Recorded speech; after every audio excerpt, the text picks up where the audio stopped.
Bon dia, soc Marta Fradera i això és Fradera TV. Després de tants i tants dies sense passar per aquí, per fi porto un vídeo. Espero que us agradi molt. Comencem!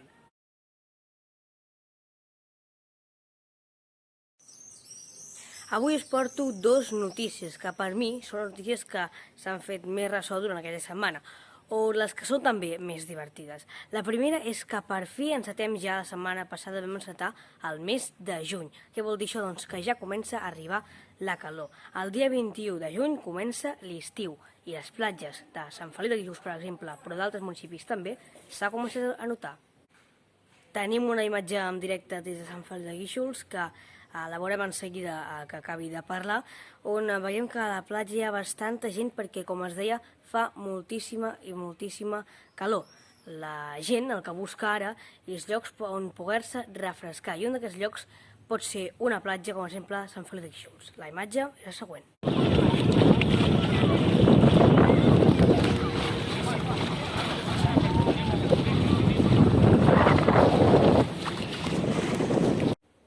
Bé, doncs connectem en directe a la platja de Sant Feliu de Guíxols. Marta Fradera, quin és l'ambient que respira la platja de Sant Feliu de Guíxols?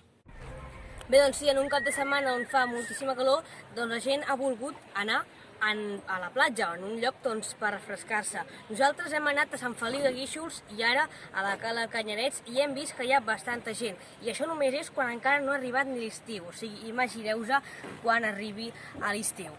En aquests segons podem veure com la Cala Canyarets hi ha poca gent, ara ha marxat, hi ha gent, però abans, fa estona, hi havia encara més gent. Doncs si encara falten que arribin els turistes, doncs la platja encara estarà més plena. O sigui que tota la gent avui i altres dies vindran aquí a la Cala Canyarets o a Sant Feliu de Guíxols, on hem vist avui que hi havia moltíssima gent. Marta Fradera, Fradera TV, Cala Canyarets. Moltes gràcies, Marta Fradera. Esperem que et puguis refrescar i que no passis calor. Això és el més important de tot. Una altra notícia també és que el Girona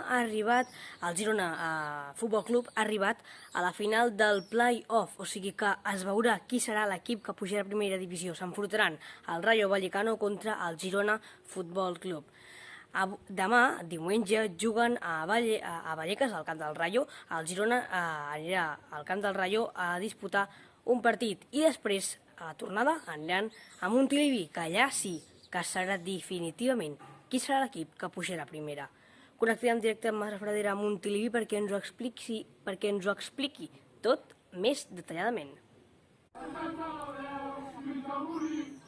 Bé, doncs sí, Marta Fradera, no sé si ho escoltes, però està el jovent gironí just al nostre costat. És que quan ha escoltat que venia a Fradera TV aquí a Montilivi, doncs han vingut ràpidament cap aquí a Montilivi per celebrar-ho.